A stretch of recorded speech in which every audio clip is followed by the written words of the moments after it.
Assalamu alaikum. So if you remember, in your last class I have asked you that you people should come to know about the genesis of two-nation theory, the real genesis, like not that it was presented by Mujaddid al-Afsani in Indian subcontinent, or he was a proponent of this theory, but there is something beyond this commonly accepted thing as well.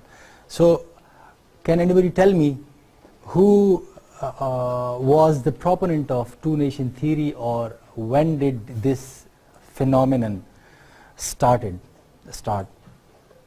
He was quite after Mujaddid al-Afsani. I'm talking in terms of, you know, what does two-nation theory tell us?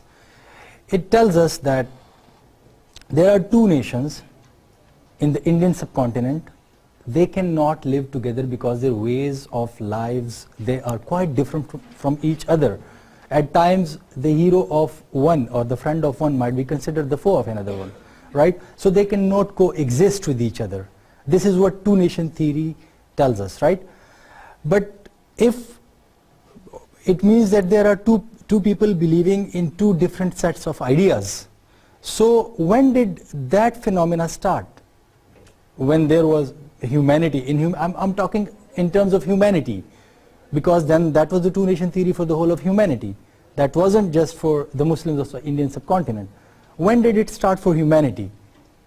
So the advent of Islam? That was when it started in Mecca, but before that. That was, you know, you need to trace the roots. When did this disbelief in the teachings of the God started? When did it start? That was in the time of Prophet Noah, right? That was the first time when people started disbelieving in the divine instructions or divine rules. So that disbelief led to the creation of another set of people who were believing in something else, and then there was a set of people who were believing in the commandments of the Almighty. So that was, you know, the creation of the two nations at that time. It wasn't the two-nation theory in the context of the Indian subcontinent, but that was the creation of two nations at that time according to our beliefs, right? Excuse me, sir. Sir, if other than this incident, if we trace it back to the very first incident of Habil, don't you think that was the first? That was, but that was on individual base. But it was right? the difference between good and bad. Exactly, but that was, and two individuals were involved in a quarrel, right? But when people in a large number started believing in something else other than what was revealed to the prophets, so that was another nation was, you know, being created at that time. So I'm talking about that in these terms. Otherwise, if you go back, then this was, you know, the Saturn, when he refused to bow in front of Adam, when Adam was created, but he wasn't alive at that time, right? So then that was the Saturn. And anyhow, this is just to make you understand what is actually the two-nation theory, right? Now, let's come to nationalism. Today's class is quite important in terms that we are dealing with some difficult concepts in this class, and then we will be relating it to the independence movement or the movement of Muslims in the Indian subcontinent after the 1957. So nationalism, as I have already told you what nationalism is, but then there are 13, as I have told you, that it is difficult to define nationalism without understanding it, right? So now we are trying to understand this nationalism. Scholars agree that there are some bases for nationalism, and they are like, you know, a set of beliefs divided into 13 or components. So what is nationalism, or what are the emotional bases of nationalism, right? So emotional basis, whenever we see that there is a sense of nationalism prevailing in a community or in a group of people, first of all, there should be a common group feeling among them. You see the people of the Muslims of subcontinent, there was a common group feeling in them. they were considering themselves as members of a particular group, that was Muslims, right? You see the French nationalism, there is a common group feeling in them. They consider themselves as French, speaking the French language. Then the German nationalism, right? And just go on. Then love for the fellow nationals, or the yeah. So if you see, a French will love another French, a Pakistani will love another Pakistani, a Muslim will love another Muslim, right? A Hindu will love another Hindu.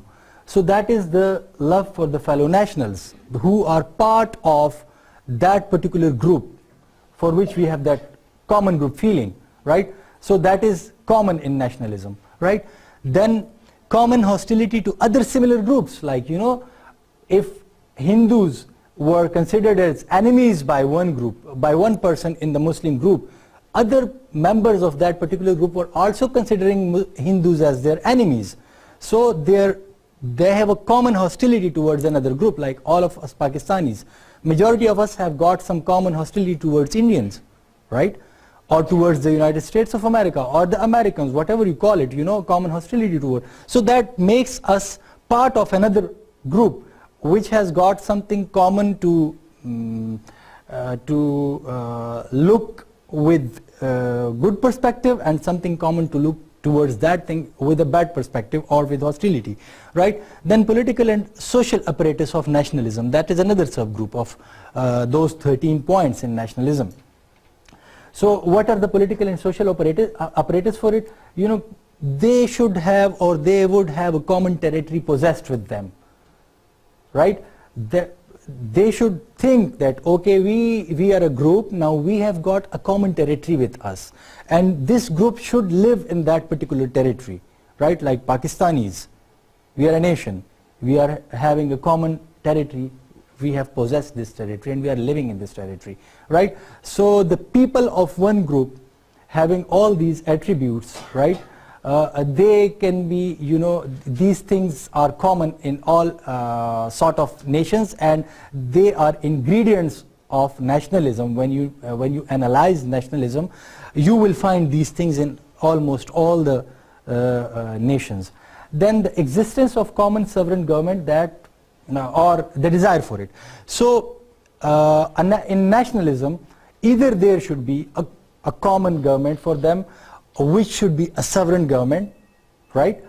Or if that government is not available at the moment, so there should be a desire to have a separate government for them, so that they can govern their lives according to their ideals, right? Whatever their ideals are, so that they should govern their lives, right?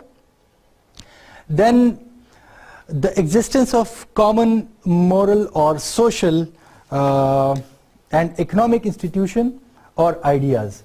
So what was the, if you analyze it, you know, the common ideas or institutions, what was common in India in this context, for the Muslims of India in this context, was that, you know, they wanted to have a separate homeland where they can practice their religion. Now, how would they practice their religion in a separate homeland? That they would be having a social system based on Islam, which wasn't possible in the United India. They would be having an economic system based on Islam. The institutions, the economic institutions would be based on the principles of Islam, which wasn't there in the United India, right? So that commonality brings them together, right? This is the political or social apparatus of nationalism. When you see a nation, whenever they will be struggling for these kind of things. Just analyze all of the independence movement or the separation movements all over the globe, and you will find these traits common in them. So that is because these separation movements are normally fought on these grounds, for these ideals. So you would find these things common in all of them, right? Okay, then spiritual equipment. What is the spiritual equipment of nationalism, right? So possession of some common culture, characteristic, language, customs, manners, literature, art, music and folklore, right? So these are some of the spiritual equipment. You would either find yourself, you know, attracted to someone speaking your own language, right? Then following or practicing the same custom and traditions, you would be finding them more close to you, right? When a person is practicing the same culture, for example, just imagine you are in Canada or you are in Australia, and that is Eid al-Adha, and someone is asking you how to slaughter a cow in this country because there are strict regulations by the government and you cannot do that.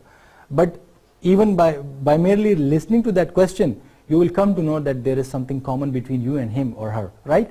Because they are talking about something which you are doing. So then the manners, right? Like meeting someone, greeting someone with Assalamu alaikum, that is a manner, right? Or Namaste, that is a manner, right? Or hi, hello, this comes in mannerism. So whenever you hear someone saying Assalamu alaikum, right? You would at that particular moment realize that that person is a Muslim, and that is he or she is more close to me than the rest of the people in a society where Muslims are rare to find, or where Hindus are rare to find. When they come across with people, they realize these commonalities are there. So when a large group say the same thing, and then they are under the occupation of another group or under the rule of another ruler, then they would definitely try to have their own ruler according to their culture and custom, so that they can easily practice these things, right? Then literature and art. Literature is very important. You just read the Hindu literature and you would find a lot of stories, a lot of myths. They might be quite similar to the myths of ancient Greek, but when you read the Muslim literature, the literature produced by the Muslims, you would find in that literature that we have the love or the respect for the same personalities in our history, right? And in that literature you would find that, for example, even if it is a novel, you would find that he was going to offer a prayer in the mosque and there was a bomb blast in front of the mosque, for example. So in the literature you would hear this name of mosque, right? And then in the literature you would say that he or she was sitting reciting the Holy Quran, right? Or something like this, which will tell you that this is written by Muslim talking about the Muslims. While on the other hand, if you read novels of Hindus or atheists or other people, then you would find something which is not related to your custom, tradition, and that literature will even tell you that they are different from us, right? So that again, this spiritualism or spiritual equipment for the nationalism is there, that their literature is the same, their art is the same, right? All of the artwork, when you come across, there are a lot of studies, institutions are established for analyzing the artwork of the Muslims. So why they are analyzing, and when they see the artwork, they would come to know that this is the artwork of the Muslim. For example, go to Cordoba in Spain, and you find in the mosques that the artwork was done by the Muslims at that time, right? It wasn't done by the Christians. So when you come across a Christian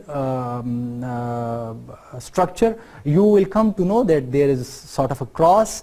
Go to a Hindu temple and you will come to know about their artwork. Go to their houses and you will come to know about from their houses, without them telling you that they are Hindus, you will come to know that they are. Because there are some design, some artwork is there on the walls, and everywhere you can see. Then the music is the same again. Listen to the Indian music, listen to the English music, listen to the Pakistani music, right? Listen to the Arabic music, and you will come to know that yes, our music is different from theirs. And then the folklore, definitely it is quite different from them. So in nationalism, these things, when these things are common in a community, in a group, these things bring them together, because they find it common with them, right? So this serves as something which makes the foundation of a group. The foundation is quite strong. Then common religion. The most important thing in spiritualism is religion, right? Spiritual equipment is religion. So when there is a common religion, whatever I have been telling you up till now was related to somehow related to religion. So when there is a common religion, then they will think that yes, we are one nation on the basis of these things, right? Yeah. Is this the religion factor in this This is one of the factors. People. Some Muslims were against the making of Pakistan, so they stayed in. They were against the British, but they were also against the making of Pakistan. Because they thought that when you divide India, all of the Muslims won't be able to go to that particular Muslim state, and you are dividing your territory, the territory which you have been ruling for years, for centuries. You are dividing that territory. So they were against the establishment of a separate homeland on some other grounds, not because that they thought that their religion is not the same. Their religion was the same. They were considering themselves as part of the Muslim community, but they had some political differences with them, like you have some differences with your siblings on different issues. It doesn't mean that you are no more their sister, right? You are their sister. You consider them yourself as their sister, but you might have some other opinion about an issue. So that is something else, but religion was there. And when you analyze all nationalisms across the globe, people either believe in one religion or they disbelieve in all of them, right? So that disbelief brings them together, that belief brings them together, right? So that religion, either it is there or either it is not there, is one of the factors in nationalism, right?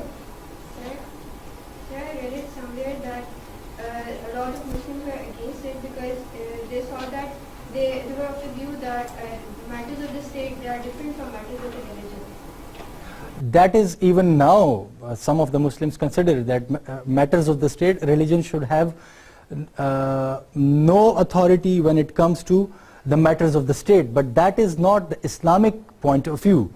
That is a Machiavellian school of thought. He considers that, separation of church and state, right?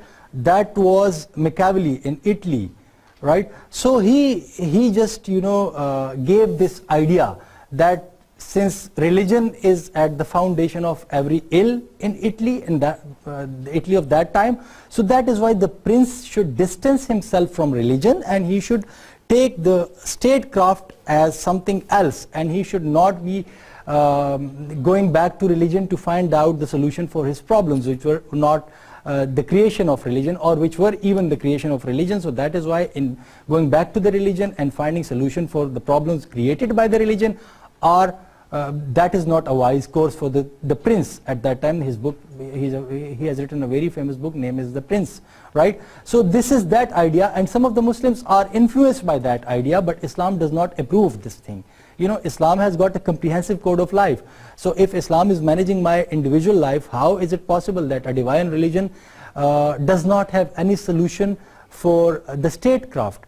Definitely there are some ideals, and that objective resolution we are talking you might have heard about the objective resolution, March 1949, when it was passed. It has made it compulsory for all the constitutions of Pakistan, whatever the shape of the constitution might be.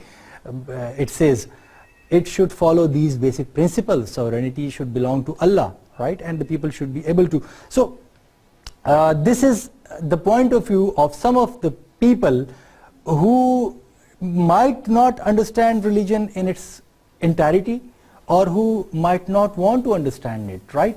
They are just Muslim by birth, and they might not, Islam is something which has been given to them by birth, and they take it for granted. So they might be just deferring to this idea on the basis of the Western philosophies, but the Muslim philosophy is quite changed from this one, right?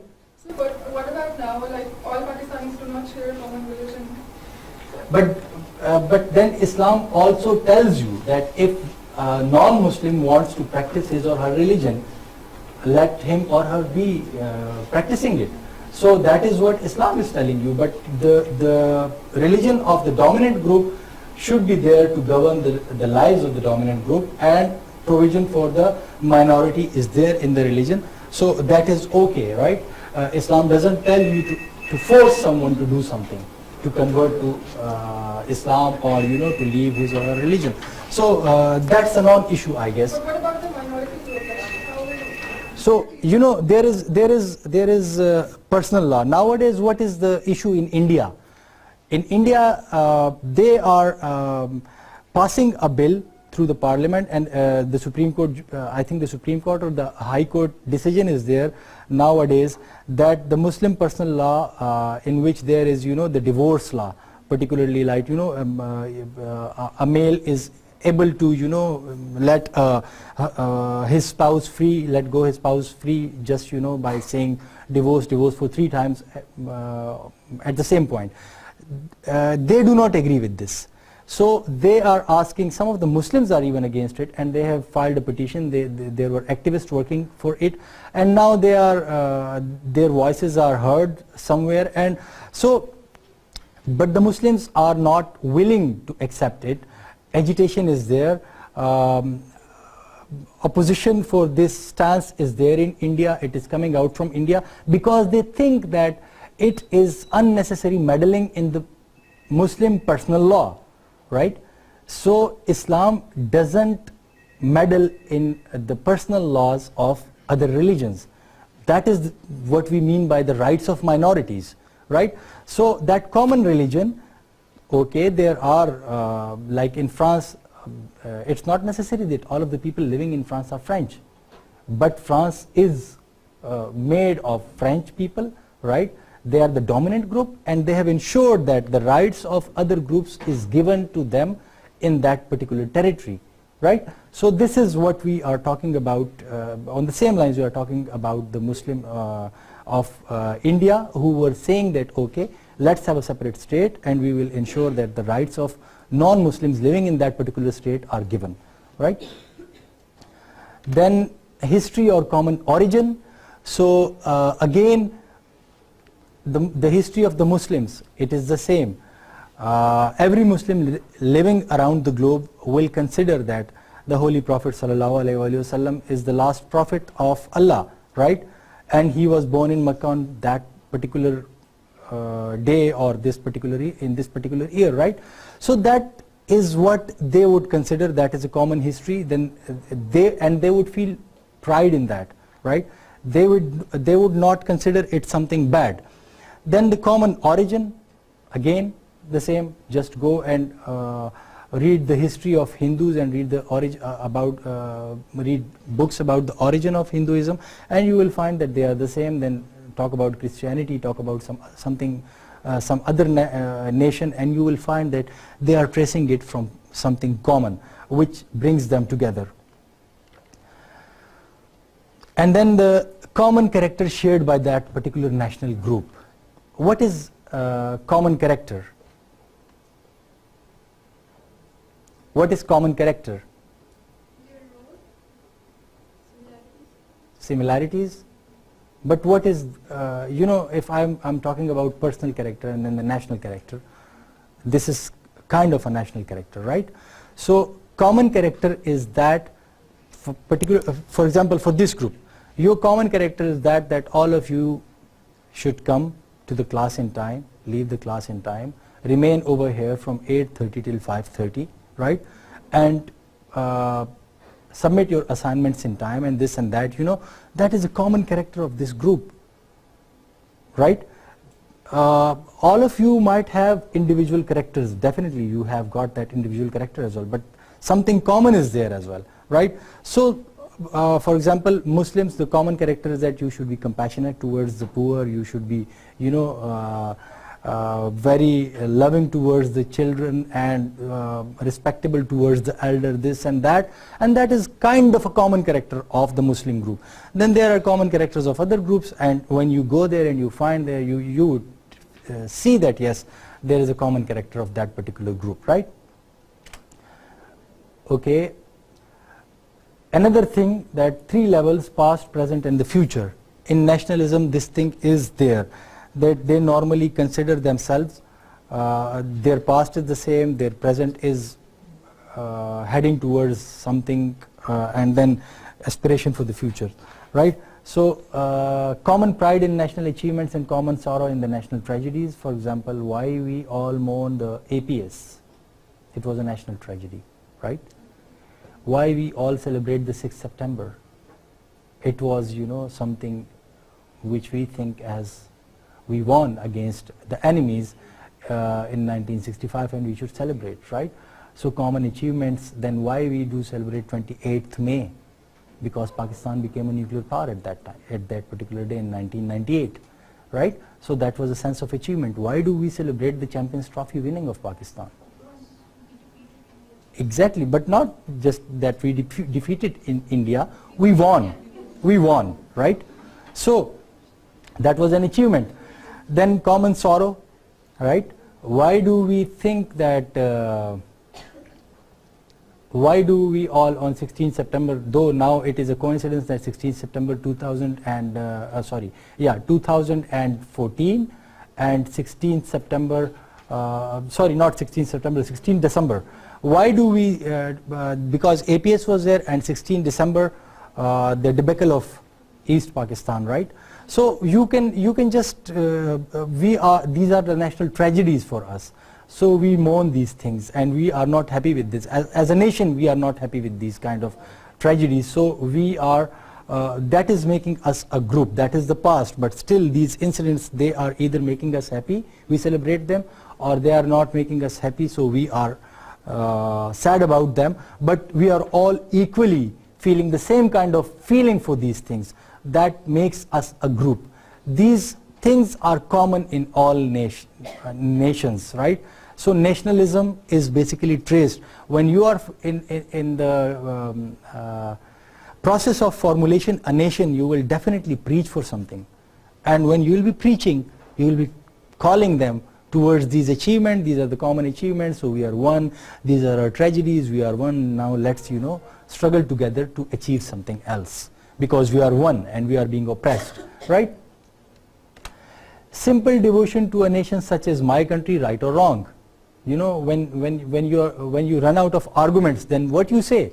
You say, okay, I do not believe you, I cannot answer you, but I know this is my country and it is right, it cannot do something wrong. Particularly you come across these kinds of arguments when you are out of Pakistan, and when you are arguing with a fellow Indian in that particular country. So then you cannot convince him about your stance on Kashmir, and he cannot convince you about your stance on Kashmir, but at the end you just tell him that, okay, right or wrong, I will support Pakistan, this is the stance of Pakistan, and Kashmiris should be given freedom, right? I do not want to argue with you anymore on this issue. And even that is after arguments of a few hours. Then you say, okay, and let's meet some other time for lunch. Right? Okay, then there is a hope that the nation will one day become a great nation, right? So you see the common pride, achievement, this and that, right? That is the past.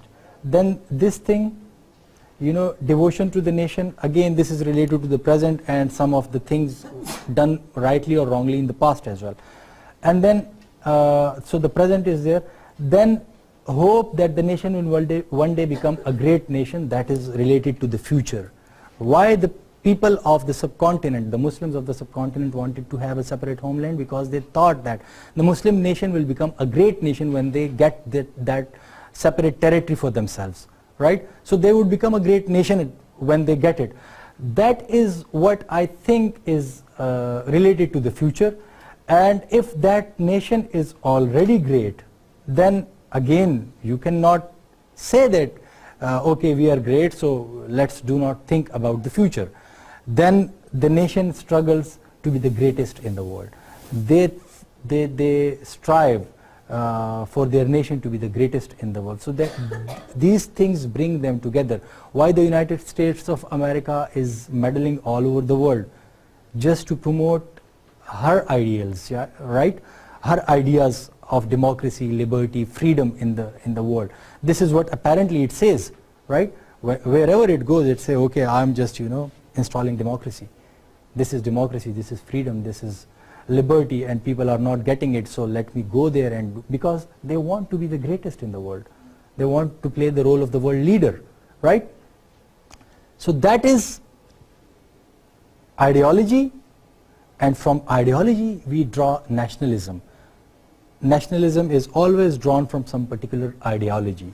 So when nationalism is drawn from an ideology, a nation is formulated, right? Now let's come to the Indian subcontinent. Religion and nationalism in Indian subcontinent, or what is the link of religion with nationalism, right? This is a saying of Mahatma Gandhi. The politician is me has never dominated a single decision of mine, and if I seem to take part in politics, it is only because politics encircle us today like the coil of a snake, from which one cannot get out no matter how much one tries. In order to wrestle with the snake, I have been experimenting with myself, my friends, by introducing religion into the politics, right? So even Mahatma Gandhi is in favor of introduction of religion into the politics, because he thinks that politics is a very complicated matter, and one cannot resolve the complication of politics without the help of religion. You know, there would be a point when you would be saying that, okay, but the religion says this, and that is why I am supposed to do this, right? Otherwise, I am not supposed to do this. I am not bound to do this, right? So you give that logic from your religion, whatever the religion is, you give that logic from your religion, right? And then those people who do not accept religion, they give the logic that religion should not be there in the state matters. Religion should not be guiding our state affairs. So whenever you go to this argument, they would present something anti. They would present an antithesis for your argument, but again, that would be their belief that religion is no good. So when that belief comes, that is again, you know, something, believing in something. So then what does Allama Iqbal say? One lesson I have learned from the history of Muslims: at critical moments in their history, it is Islam that has saved Muslims and not vice versa, right? Whenever the Muslims are in some sort of trouble, it is Islam, right, that has come to their rescue at that point. Otherwise, and Islam is in no danger. The Muslims hasn't saved Islam. Islam is always coming to save them. This is what Allama Muhammad Iqbal thinks of it. Now just analyze this thing. Tell me one incidence in which the Muslims have saved Islam. Tell me about one incident, if you can tell me. That will increase my knowledge as well. That was for what? The Muslims were trying to save Islam or Caliphate?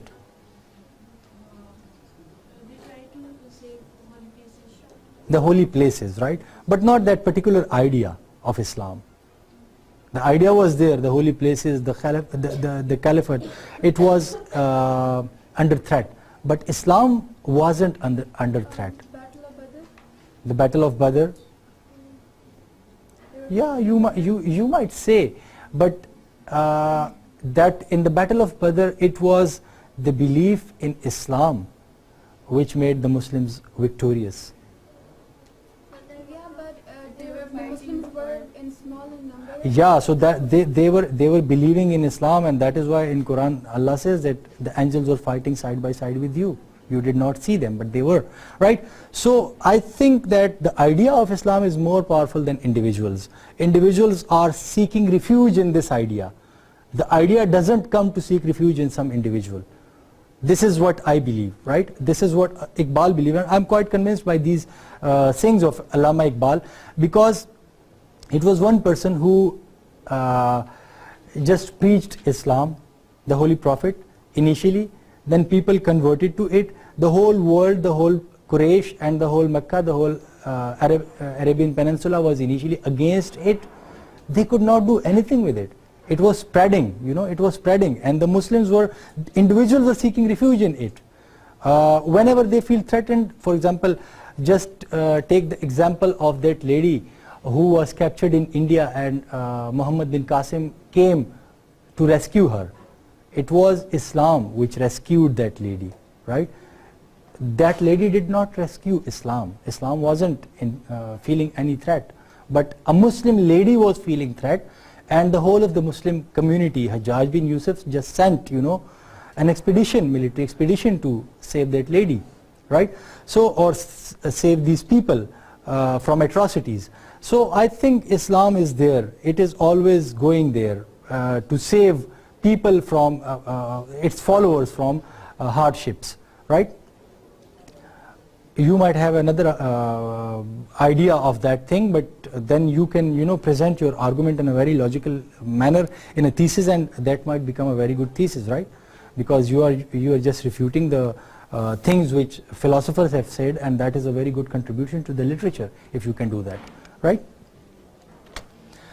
Okay, evolution of the two-nation theory in the Indian subcontinent. How did this theory evolve, right? Because nothing comes all of a sudden.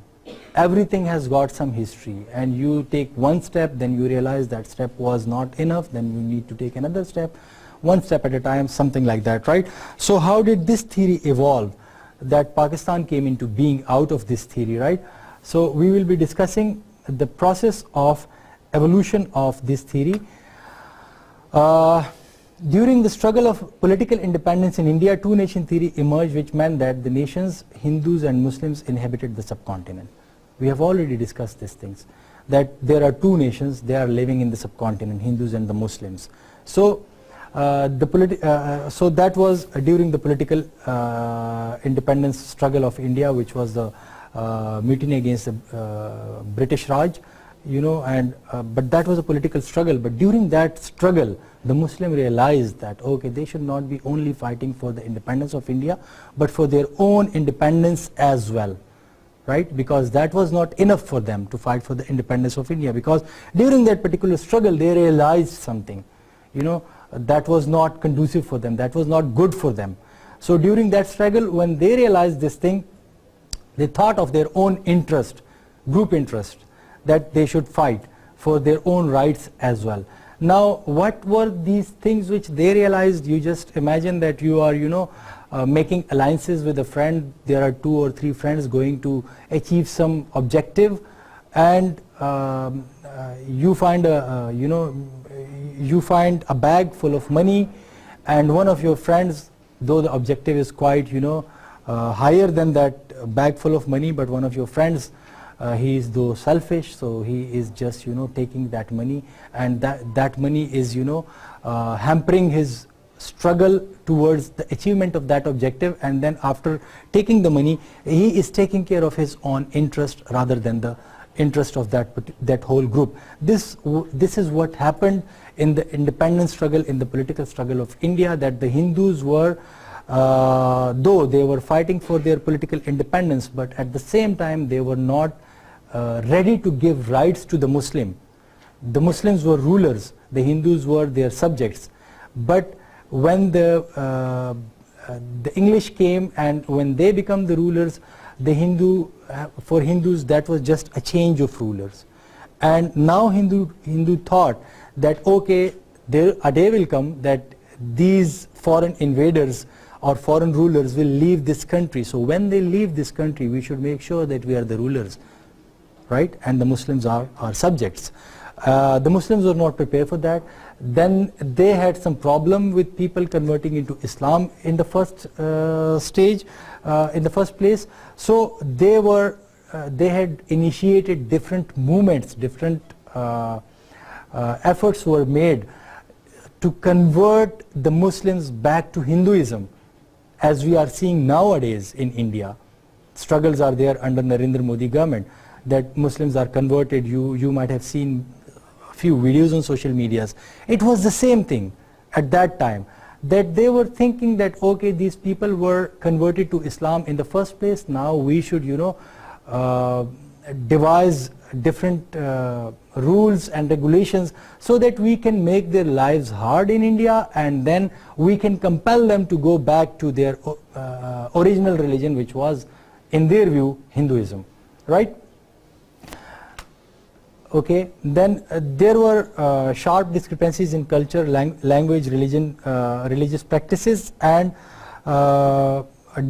different other things of both communities. So difference in culture, I have already discussed that. The difference in the language, they were speaking Hindi language, we were speaking Persian or Urdu. Urdu was developed in India, but the Muslims were speaking Urdu or Persian, and they were not using the words of Hindi most of the times. Then religious practices were different. For example, Gau Mata. They do not allow the slaughter of cow. We slaughter them in thousands during Eid al-Adha and on normal days as well, because we like eating beef, right? So they do not like these things. So these differences were there, and on the basis of these differences, there were a lot of problems in India. They were not allowing Muslims to celebrate according to their religion, which was Eid al-Adha, for example. They were not allowing them. So when you come across these kind of differences, these kind of frictions, then it convinces you that you cannot live together with that community, because it has got objection on everything. Whatever you do, this community has got some objections on these things. So you cannot do these things, right? The culture was different, the language was definitely different, and religious practices were different. The heroes of one nation were considered as enemies by the other, right? So you cannot say that, okay, I am saying that Muhammad bin Qasim is my hero. He came to India to rescue Muslims, and now I am a Muslim just because of his efforts. But they would consider him as an invader who invaded India, who was a threat to the culture and religion of India. Yeah. Sir, in China you cannot fast, but we are still friends with them. Why? Okay. First of all, the Chinese Muslims, they do not want to join Pakistan, right? They don't have this kind of aspiration. Secondly, this is national interest as well. Thirdly, that it has got a lot of propaganda element in this statement. You know, you just see the larger picture in this region. What is happening? The United States of America is there in South Korea. The United States of America is there in Japan. It is there in Afghanistan. It has got good relation with India, so it is encircling China from all around, right? So when you encircle your enemy, you always try to create rift within different communities of that enemy. So the element of propaganda is very much there in that Uyghur Muslim problem in Xinjiang of China, right? Element of propaganda is there. Secondly, if Muslims are, for example, Muslims of Mecca, when they were in minority, they did not pose any serious threat to the way of lives of Quraysh. They were just following their own religion. They were fasting, and when it comes to fasting in China, that is just, I think, a slight ban on those officials of Muslims who are, doing some job which is very demanding. So then that affect their performance, and that is why that ban on it is there, on fasting has been placed, but that is out of the ignorance of the Chinese government for their religious aspiration of the Muslims. So they are talking with them, and I'm quite sure that when they are convinced that okay, they can perform well while having fast, because there is a problem, honestly there is a problem with the Muslims. When you are given 10 minutes break for Zohar prayer, you make sure that you take 30 minutes, because it's official time and you would be relaxed in offering that prayer. But when you offer prayer at home, then you make sure that you are done in 2 minutes, because you are watching something, So we make excuses of our fast. Doesn't tell us not to do work. Fasting doesn't tell us. The companions of the Prophet, whenever they would be fighting, fighting a battle is a very tiring job. Whenever they would be fighting, they would be going with fasting, because they thought that it can increase their performance. It is good for their performance. But nowadays, what we do with fasting, okay, I am fasting, I cannot come to classes, I am fasting, I cannot attend my family gatherings or something else. So we cannot do that. We are not doing, we are just making excuses for it. So that is why that is a communist nation. They are following the ideals of Karl Marx, and you should keep it in mind that according to Karl Marx, religion is an opium.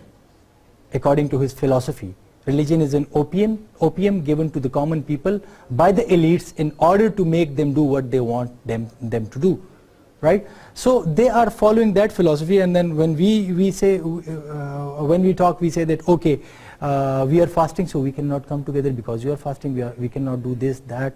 So that irritates So we should also, as a Muslim community, we should also think about, or we should also look into our own acts, that what are we doing, why we are making these excuses. This is a religious responsibility we should fulfill, and it doesn't ask us to avoid work during fasting. So why we are doing it? On the basis of religion, all around the world, it's supposed to be that, we're celebrating a certain festival, and it needs to be, we need to create harmony around the world. But why is it that half or majority of the world is, they're celebrating one festival a day before us? In the middle of the question, I got your point that you will be asking this question, right? When you were in the middle, you didn't even, yes, you are right. This is unfortunate. We should celebrate it together. This is a festival and we should celebrate it together. But this is quite unfortunate that we are doing it. And if you are talking about the rift between the Pakistanis on this issue, right? No, all around the world. So normally, all around the world, half of the Pakistanis celebrate it with Saudi Arabia and the rest do not. They are lagging behind, one day lagging behind, right? But then it was, sorry, I'm coming to you. It was the case in the time of the Prophet as well, that the moon sighting is necessary for it.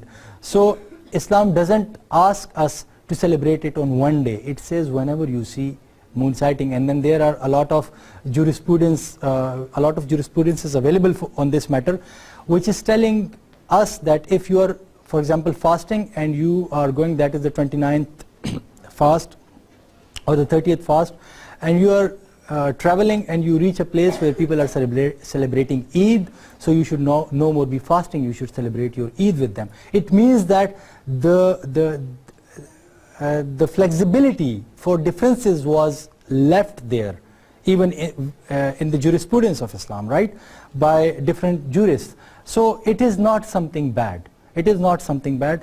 At times diversity brings beauty. Uniformity, ruins everything at times. But sir, like we fast on the day of Arafah. And the day of Arafah is like supposed to be the day that the people are going to perform Hajj. Like the day the Saudi is performing Eid, observing Eid, we are performing fast here. So isn't it contradictory? It is, but again, when you tally it with the moon sighting. But sir, that specific day is supposed to be the day of Hajj. Yeah, I agree with you, but that is the day of Hajj over there, right? You need to think about, same is the case with then Laylatul Qadr. It is not about, same is the case with Laylatul Qadr. For example, if for example 27th is Laylatul Qadr, and people all over the globe are praying and asking God for mercy and forgiveness on Laylatul Qadr, and we have 26th over here in Pakistan. But then how do we come to know that the 27th will be, our 27th will be right? It is up to Allah. Allah can create everything. He is the one who is giving you the rewards. Who is the one who is making a day holy and a day, for example, unholy? So that is in His hands, right? Everything, what is the first hadith in Sahih Bukhari? Innamal amalu bin niyat. If you are having something in your heart, if you are not comfortable with it, you can follow them. But if your niyat is refined and you are comfortable with it, you practice it accordingly, and the Almighty will reward you, even if it is the day of Arafah, because in your area the moon was not sighted at that time. So you are supposed to follow that thing. For you it is the month, because now we know that the world is round, right? In Saudi Arabia, when this is when there is the time of dusk, so you might see moon, but in Indonesia you might not see the moon even at the time of dusk, because the world is round and the moon is lagging behind the sun. So it is quite possible that when there was the time of dusk in Indonesia, the moon was quite close to the sun, that we could not see it. The people in Indonesia could not see it.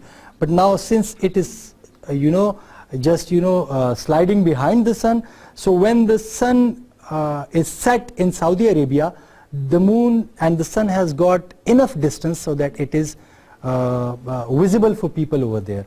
So even that is possible. So in a round shape world, you cannot say that they are absolutely right and we are absolutely wrong. So that is why this leverage is given and this flexibility is there. Sir? Yes, just a minute, yeah. So like, Please speak loud so that the cameras can record your questions. They are very important. I can understand about Laylatul Qadr, Eid, Ramadan, but you know, like I'm just stuck on still the day of Arafah. Like it is supposed that day the Hajis are performing the Hajj, right? Yeah. Yeah, but then Fast on the day before as well. Fast But on the Hajj is there, you know. people perform on the day. You know, the Hajj is there in Saudi Arabia. It hasn't got that problem with us in Pakistan, that okay, in Pakistan the Arafah is like this, right? It hasn't got that problem. It is about Ramzan and Eid and the moon sighting. So if we are following the moon sighting of the Pakistani authorities, whenever they announce it, if we are following it, we are supposed not to break with the group, with the larger group. You know, this is the main thing of Islam. It brings you, it creates a social environment for people. So you are supposed to follow, according to my understanding, you are supposed to follow whatever that particular group is doing. Like I am from Khyber Pakhtunkhwa, right? All the time there is Eid ahead of me because I celebrate Eid in Islamabad. I do not go on their Eid. So I'm fasting here and I'm not sending even them messages that okay, Eid Mubarak, this and that. But when there is the second day of Eid, normally I have the first day of Eid when I offer the Eid prayer over here, then I go to my village. So it doesn't make me uncomfortable because I know that okay, if I'd be living in Peshawar, then I'd be celebrating Eid in Pupalzai. But I'm not living in Peshawar, I'm living in Islamabad, so I should be following this group. In the group where I am living, this is what Islam says, right? And you will be given the same reward according to that thing, because it's not your fault. If it is the fault of someone, that particular person would be asked. You are not responsible for whatever you are doing because you are following something. And by following, you are following the instructions of Allah. He asks you to follow the group. If you are fasting and you are entering a place where there is the 30th Ramadan and there is Eid, then Allah is telling you to break your fast and go there. You know, so that thing, I don't know the religious factor in, but still that was a relevant question regarding to this point, related to this point. So I thought to answer, otherwise that Raja Ziaul Haq is there and you can ask him and he will reply these kind of questions. Yes, your question. About what? Okay. Sir, we are talking on national level, that Saudi Arabia and Pakistan. What about provincial level? I have a friend of Banu, and they perform, they celebrate Eid before us, one day before us. Why we are talking about Saudi Arabia and Pakistan, then we cannot celebrate the Eid on the same day in our But let me tell you, this provision is given in Islam, so why are we that much discussing it? You know, it's okay. Say that we are living on the common grounds, common culture, common language, common religion. Common religion, you know, common religion doesn't mean that you should offer, you should celebrate Eid on one day, but you are celebrating Eid, right? In the same way, in which the people of Banu are celebrating one day ahead of you. On the other day you are celebrating the same Eid in the same pattern, you know, the same takbir in the prayer, everything is the same. Where is right and wrong? They say, what are you? Both are right. You know, you do not see things in black and white all the time. There are a lot of gray areas. Islam has given quite leverage, it has got quite flexibility for this thing. So both are right, yeah, right? It does, yeah, if the national government can assert itself and it can stop that practice of these people, those people over there, one way or the other way, or if the national government can, you know, devise such a Ru'yat Hilal committee which can accept, you know, witnesses of moon sighting from those regions as well, so then there will be the same Eid on the same day in all over the country. But somehow they cannot find this common ground, right? Allegations from that side is that they do not accept our witnesses of moon sights. Allegations from this side is that who are they to announce Eid? So, you know, they are always fighting with each other and they cannot come to common ground, but they should find a common ground. Unless and until they find this common ground, you celebrate Eid with them or over here, it is fine. So nationalism was a feeling and sympathy with each other. possible. Nationalism is not possible in this Sir, I way. have a question. You said that a nation is something with a common culture, language, and religion. But we Pakistani are a nation. Okay? We call Pakistani. But Balochistan, KPK, Punjab, there is different culture, different language. Are we different nation? Then No, we are not Punjab different. is a No. We because the basis of our nationalism was not Baluchi, Pathan, Punjabi. That was Islam. That Punjab basis is Islam. Yeah. Most basis is Islam, but why is their culture and language? Because it is different, totally different. yeah, fine. In educational institutions, we have a different language from others, and so we are a different nation in educational institutions, and we are a different nation in Punjab. We are a different nation in Balochistan. I do not get the idea of nationalism. You know, flexibility is there in the Pakistani nationalism, religion, and the idea that, okay, we need a separate homeland to practice that religion. That is something which is quite above the rest of the small differences, the smaller differences. So, you know, at times this flexibility or this diversity brings beauty. So this is the beauty of the Pakistani culture, that they came together in the name of Islam. They form another country for themselves, a separate country for themselves, despite the fact that they were having different local languages, different local cultures.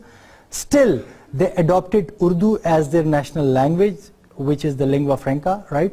They adopted it as their national language, and their religion is the same, and they are trying to, you know, connect with each other through that language, through this religion. You just go to any part of Pakistan, any part, Balochistan, Sindh, Gilgit-Baltistan, you do not know about their local languages. But the moment you start speaking in Urdu, you will find it quite easy to communicate with them, and they will, with their, you know, with their sluggish Urdu, they will convey that message to you. So Urdu is understood all over the country. In each and every corner of the country, Urdu is understood, right? So that is something, the common language, that solves the problem of the common language. And if then you are talking, then what is the Indian nationalism? You know, there are more than, there are hundreds of languages spoken in India, and then plus these languages spoken in Pakistan, and then make one nation, Indian nation. So if you are, you know, questioning the nationalism, the element of nationalism in the Pakistani nation, then these questions would be posed with much more force in India, you know. But still they consider themselves as Indian nations, because, you know, nationalism, narrow nationalism and broader nationalism, that is something which we should understand. Why we Homo sapiens are different from other species. We speak different languages, we have different customs, different cultures, different traditions, you know, and human beings, they are different from other species. They consider themselves, just ask a dog to come here, just bring a dog over here, and, you know, the rest of the friends. Would you be talking to that dog, or you would be talking to a Christian, a Hindu, an atheist sitting next to you? The person sitting next to you, because, you know, you still find, despite a lot of differences with them, religious differences with them, you still find yourself more close to them than that dog, right? So that is why you would be giving preference to that human being, right? So just come down, and now stop on Pakistan. Do not go down from that. This is what the Pakistani nationalism is, and Islam and our desire to have a separate homeland was there, which created this country. I hope I have conveyed this thing and you understood it, right?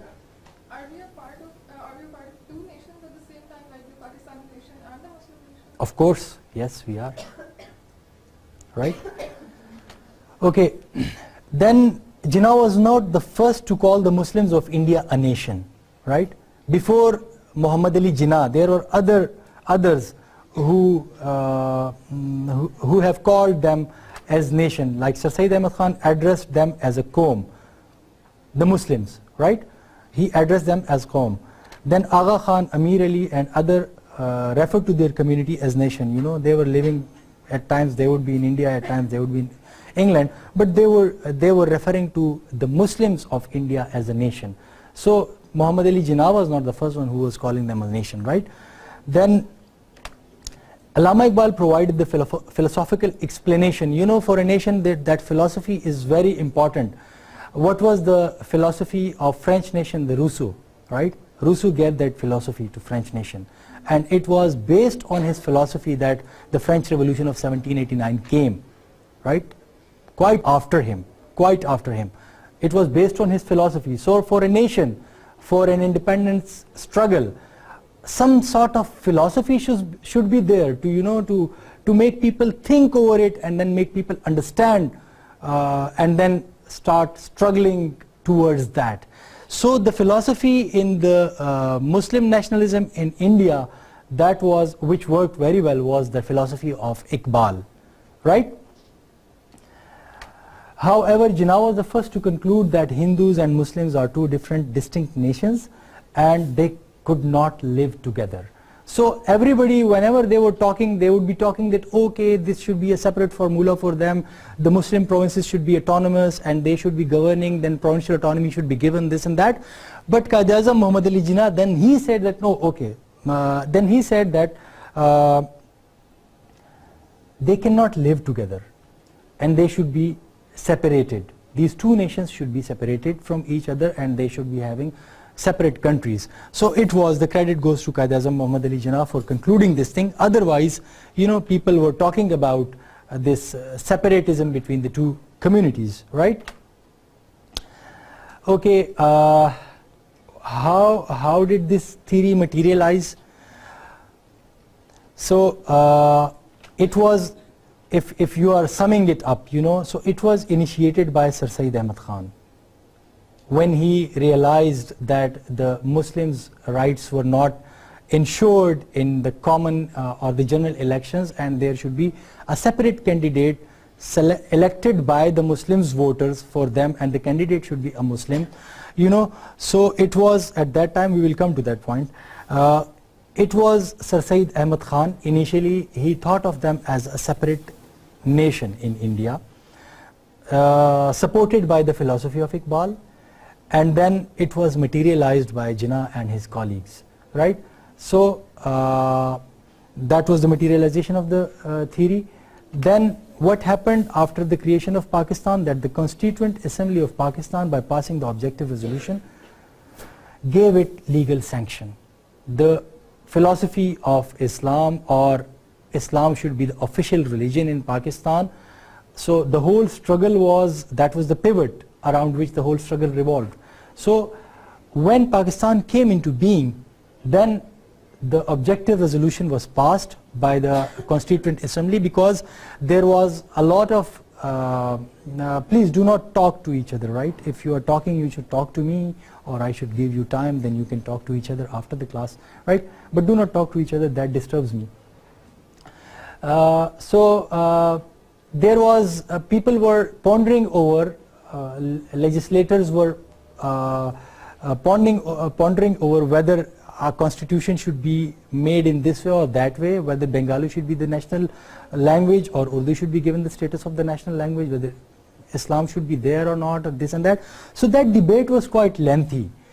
So when the debate was lengthy, they said, okay, you need a lot of time to give your own constitution, but we give you something, you know, whatever the shape of the constitution may be in future, you cannot ignore these things, and these are the objective resolutions. We will discuss these objective resolutions in detail when we go there, when we reach there.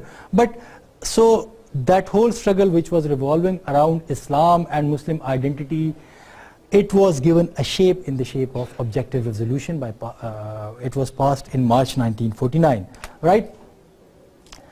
Jinnah in Lahore resolution, what did he say? Because that was the point, the time in 1940 when the Muslims officially, formally demanded for a separate homeland. Before that, they were demanding for separate electorate, for their rights, for provincial autonomy, this and that. But over here, then they demanded for a separate homeland. So what was he saying? you know, this is a very, very comprehensive speech of him. I wish you all go home and just Google it and you would read this thing, and this is, and just you know, think over it. This is a very comprehensive speech.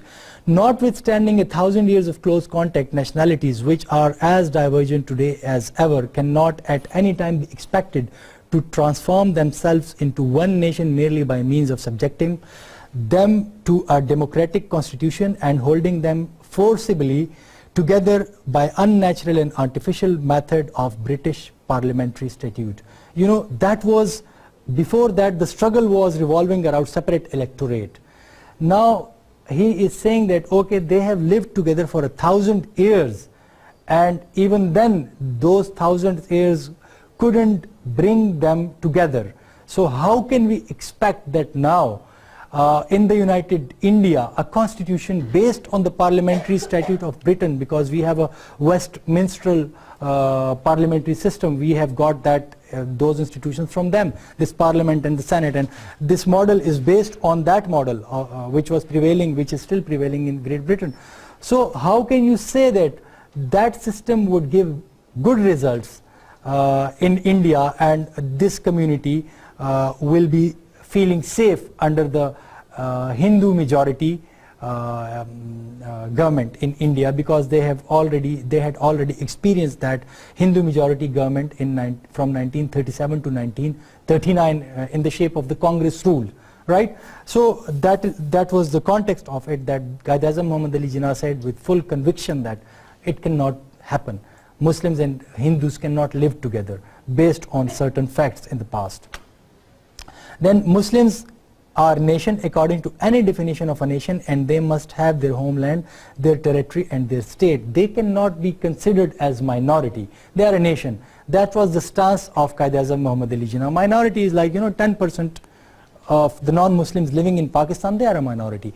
But Muslim population in India, that was far greater than a minority, and they had very diverse sort of lifestyle than that of Hindus. So that is why Quaid-e-Azam Muhammad Ali Jinnah was fully convinced that they should have a separate homeland, and that demand was put forward in the Lahore Resolution 1940. It is not only Quaid-e-Azam Muhammad Ali Jinnah and the Muslims of the subcontinent that they were convinced that they should have a separate homeland. There were some other external factors as well, right? Now people are, because as we are commenting on different issues around the globe which are not related to Pakistan, but still we are commenting on that. Commentators are commenting on that. People, students of political science, students of history, they were thinking about these things and they were commenting on that. This is a doctoral thesis at the University of Columbia. You know, in the initial, in 1939, B.K. Krishna, in his thesis, India, he just took the start of his doctoral thesis that India is a land of nations. So it means he is accepting that there are more than one nation living in India. It is not only the Indian nation, and he was an Indian doing his PhD in Columbia University, and his thesis in 1939, it started with that, like with this phrase or something like that, right? In the first para it was there. Then Economist in 1946, what does it say, or what did it say? The reality is that Muslim population in India, some 90 millions with its own system of law, social organization, its own distinct language, its own historical traditions, proves to be a separate nation, right? This is Economist. This is not written by Nawai Waqt or, you know, some local newspaper, whatever the newspapers were at that time. It was Economist, published in Great Britain, and you know, it was commenting on the Indian problem at that time in these words, right? So there are a lot of external evidences available for this. I just brought two of them for you because it will make the class quite, you know, tough if I discuss all these things and I explain their context. But there are a lot of people who were talking about the rights of Muslim and their due right to be accepted as a separate nation, right? So they were not in favor of the Congress, the All India National Congress point of view, who was saying that there is only one nation living in India and that is the Indian nation, right? So they were refuting these claims by the Indian National Congress. Now, what was the mandate of the two-nation theory? First of all, separate electorate. The demand for separate electorate was manifestation of the Muslim feelings of separateness, right? This separate electorate, you might have read about it, and we will be studying this in detail, inshallah, in this class. So this demand was a signal, an indicator that the Muslims were feeling separate from the rest of the communities living in India, particularly Hindus. Then another thing, before his death, what is happening? Before his death, 6 years before his death, Sir Syed Ahmad Khan demanded separate electorate in 1892. He died in 1898, and he demanded this separate electorate in 1892 for the Muslims, because he thought that that was not possible for Muslims to live under the Western style democracy, where there will be majority of Hindus and they will be selecting their own candidate, and the Muslim will always be in minority and they will never be able to select their own candidate. So the Hindu candidate will take care of the Hindu interest in the parliament, and the Muslim interest would be ignored, right? So he was convinced, and that was why he demanded for the separate electorate at that time. Then, because of the minority status in British India, it was difficult for Muslim candidates to be elected in the general elections. So this general election, it was a problem. Keeping in view the demographic composition of India, it was a problem. So that is why separate electorate was, was the demand of Muslim. If the two communities were not kept apart at polls, means separate electorate, right? Every election would result in riots, because the Muslim would say that, okay, there was rigging, there was this, that, and now you are suppressing us, and there will be riots all over India and in every election. Wherever separate electorate had been introduced, it secured peace. Why there are special seats for the minorities in Pakistan? You hear about these things, right? That on the special seats for the minorities, some particular politician comes. So because Muslims voters are not allowed to vote, only the minorities are allowed to vote over there in that constituency, and then only people from the minority are allowed to be candidates. They should be able to compete with each other, not with the Muslims, right? That is separate electorate, and this was the demand of the Muslims in United India. It was not accepted by Congress, and the denial by Congress for this thing was one of the basic factors which convinced the Muslims that they should have a separate homeland. Had they been flexible towards Muslims in the United India, the All India National Congress, had they been flexible towards the Muslim, we might have been living in a United India today, right? But they were not flexible, which convinced us, or our forefathers, to have a separate state for us, right? Okay, again this is the same thing. The Congress attitude was not good. It was quite irritating for the separate electorate. They were not willing to accept this formula of separate electorate. The Congress was not willing. So that was why Muslim League just started thinking of a separate homeland, rather than demanding, keep repeating that demand of separate electorate. Congress attitude further pushed the Muslim towards separatism. It was the Congress attitude. Had they been flexible, as I have already told you. Okay, if you need to sum up the different factors creation for the Muslim nationhood, and then this nationhood ultimately led the Muslims to Pakistan, right? So if you are thinking in terms of different factors, what were those factors, right? So these factors are, number one, historical. We have discussed it in the class. What were the historical factors? Then political differences were there, right? Then religious differences were there. Then cultural differences were there. Then education of one community was quite changed from that of another community, right? Then literature of one community was changed from that of another community of Hindu. Muslims was changed from that of Hindu. Philosophy, we have got Mujaddid al-Sani, they have got Ram Krishna, right? Something like that. So their philosophies were different. We believe in one God, monotheism, right? And that is polytheism. They believe in more than, I don't know how much, but the number is in thousands or maybe more than that. They believe in these things. So that philosophy is different, right? Like they say that, okay, this is the god of money, this is the god of for rain, this is the god for that. So they pray and they go. The philosophies are different. Whenever we need to pray, we just pray one god for all of the problems, right? Then art was different. The art of Muslims was different from the art of the Hindus, right? Psychological differences were there, which means that in their subconscious mind they would consider most of the practices practiced by the Muslim as against their religion, and in the subconscious minds of the Muslims they would be considered most of the practices practiced by the Hindus against their religion, right, against their psyche.